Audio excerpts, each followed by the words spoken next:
Welcome back to jazztime.com. Jazztime.com is an online store that buys, sells, and trades authentic luxury watches. We make these videos so you can easily choose the best watch for yourself in the comfort of your own home. We offer the lowest prices anywhere online. If you'd like to know the price, simply click on the links in the description below. We greatly appreciate if you purchase your next watch from us at jazztime.com. Today we'll be going over a comparison between two of the same exact model but different generations. This one is the Day-Date 40, reference number 228238. It has the champagne dial Roman numeral hour markers entirely in yellow gold. This one on the right here is the Day-Date 2, reference number 218238, also Roman numeral hour markers on a champagne dial with yellow gold, entirely in yellow gold. Both of these have president style bracelets. All right, so we'll be going over, these exact models across two generations, and we'll be looking at the difference between them. The production years for the Day-Date 2 were from 2008 to 2015, while the Day-Date 40 took over in 2015 and is still continuing production to this day, at least until, during the filming of this video in 2021, while the Day-Date 2 is discontinued and can no longer be purchased at a Rolex authorized dealer. We can still find them for you just fine here at jazztime.com. Links in the description below. We'll be going over the case, the bezel, dial, crown movement, and bracelet for both of these timepieces, and I'll be giving you my thoughts on them throughout the video. The case. All right, so both of these are made of 18 karat yellow gold, made entirely with precious metals. No bits of steel anywhere, entirely precious metals. Both have the screw down case back and winding crowns to ensure water resistance down to 100 meters or 330 feet, as you can see there. Both have the screw down case back and both have those signature winding crowns. All right. All right, but here's basically where they differ. The Day-Date 40 is 40 millimeters in diameter between fingers, as you can see here. All right, it is 40 millimeters in diameter, 11.5 millimeters thick, and 47.3 millimeters lug to lug. The Day-Date 2, on the other hand, is 1 millimeter larger at 41 millimeters in diameter from finger to thumb. It's 11.5 millimeters thick and only 2 millimeters larger at 49.3 millimeters lug to lug. All right, so a bit larger on the Day-Date 2 versus the Day-Date 40. The crystals are exactly the same, transparent, scratch-resistant sapphire with a Cyclops lens directly over the date for easy reading at a glance. All right, and actually while I have them both up here, we can actually compare the thicknesses. Now they're really not all that different. Looking at them side by side, there's a very, very slight difference in thickness. All right, so that's probably not going to be that much of a deciding factor. The biggest deciding factor, I think, would be the lug-to-lug distance, basically how it will effectively take up space on your wrist, but we'll get to that in a moment. All right, so when we're looking at these bezels, they're basically the same style, both fluted and made of yellow gold, but to accommodate the larger case, the bezel on the Day-Date 2 is slightly thicker than that of the Day-Date 40, and this is to effectively fill out that space between the dial and the case. And when it comes to the dials, here's where a major portion of the differences show themselves. Both are the same in that they both have the Rolex crown under the day at the 12 o'clock position. All right, the date aperture at the 3 o'clock position, the center mounted hour, minute, and seconds hands, all in matching white gold, or yellow gold rather, with a sunray finished champagne background. And they also have very, very tight typography, very, very fitting when it comes to the amount of white space versus the tracking and the kerning for all of the words and letters. Effectively, that just means it fills in the space very nicely and gives all of the numbers room to breathe. You have all of these elements in obvious positions. It's very easy to read. That's effectively what all that means, right? So here's where they differ, all right? So the Day-Date 40, let's just take a look at that one just by itself. The Day-Date 40 has a clean, modern look, all right? The Roman numerals have bezels, so you can see that they reflect light differently based on the angle of light. As you can see, the way I'm tilting it and panning it around, looking very closely at them, there's a slight break in the V's for the 6 and the 8, as well as the X for the 10, effectively driving home that modern aesthetic of modularity with discrete form. Discrete as in D-I-S-C-R-E-T-E. Countable, noticeable, obvious form. All right, so looking at them from an angle shows that they are also a bit blocky, further lending to that discrete and modernized form, showing that these are indeed numbers that carry importance and weight. And when it comes to modern presentation, it has that much cleaner look. If you look at the numbers themselves, you'll see that all of the odd hours are actually just the same index style mark, just like that one at the 1. 3 is taken up by the date aperture, but the 5, 7, 9, and 11 are all index markers, all right? Reason I think for them doing this is to give the dial breathing space. And so while this case is, a bit smaller, the dial actually seems a bit larger due to all of this extra space to let the numbers fully breathe. And I'll be honest, I didn't even notice until I had both of these watches here side by side.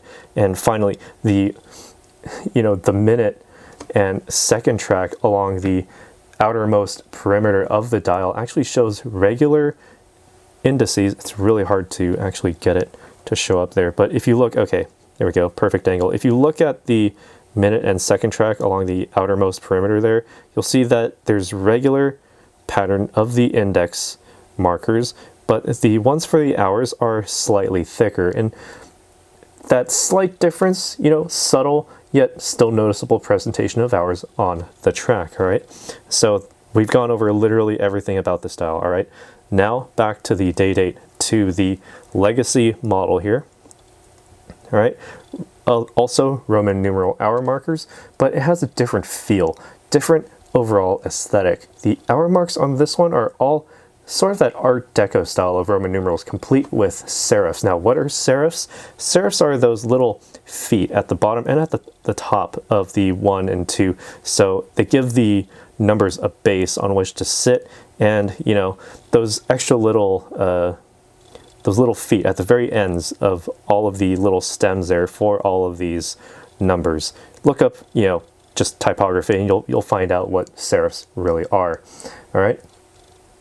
So they're also more rounded in texture, and all the numbers that require more than one character are actually all single pieces of yellow gold, as if they were sort of melted into place and applied with care directly onto the dial. All right, so if you'll notice, like the number 2, it's 2 of the number 1, but exactly one piece. Same with the number 4, one continuous piece. The 6, one continuous piece, all right? And going all the way around the dial, every number is one continuous piece. All right, and note that all of the hours here are actually represented. The odd numbers 5, 7, and 9 are all shown with their full Roman numeral forms. The only different number here is the 11, which I believe must be truncated to fit that day aperture at the top without overcrowding that Roman numeral 10. So in comparison to the day date 40, you get more consistency here with that Art Deco aesthetic, no breaks in them. All right, and also looking at the minute and hour track at the parameter, if I can get the angle just right again, right, you'll notice that it has that same regularity, but where it is different, each hour is actually indicated by triple index marks placed very closely to each other, making them seem thicker by effectively using the Gestalt principle of visual perception of proximity, effectively creating relationships of elements just by their placement in relation to each other alone. So all of these index marks are exactly the same thickness, same size, yes, all right, if we can get the angle there. See, all of the index marks are exactly the same size, same length, same thickness, but their spacing is different, and when you have them bunched together, they turn into one separate element from all of the others that are spaced out. So, they turn into a completely separate element within the context of how the rest of the minutes and seconds are laid out. So it's quite an elegant move from Rolex on this dial. All right, does that really matter? Well, that's up to you. All right, so in summary, these dials have different feels. The day date 40 has a modern feel, modern aesthetic, more breathing room, as you can see on the left. All right. On the right, we have the Day-Date 2 with a more, bordering on vintage look with a consistency with all of its hour marks. And when it comes to setting the time and the date, the functions are exactly the same, but the feel is actually slightly different for the day and date apertures. So let me demonstrate that for you here. Simply just unwind the crown to the second position. If I advance the date, let me move a bit closer to my microphone. It has a very, very light click, and same with the day as well. Same exact volume there, all right? But when we get to the Day-Date 2, the older version, pull out to the second position.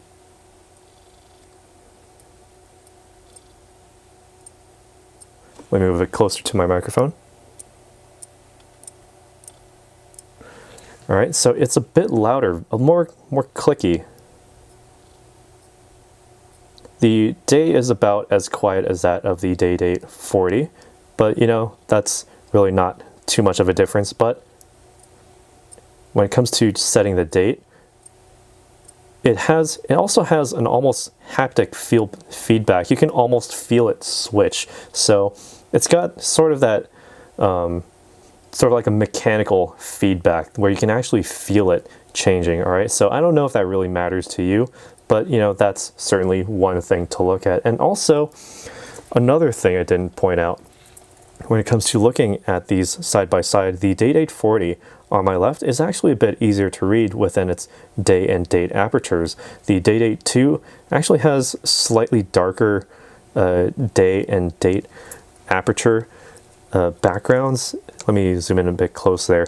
All right, so it's a little bit harder to actually read them, and it's not because of the angle or anything. It's literally because they're just darker. They're not as white as they would appear on the Day-Date 40 right here. I don't really need to move my light around to really show you how easy it is to read. So readability when it comes to the day and date, that's certainly something to point out as well. All right.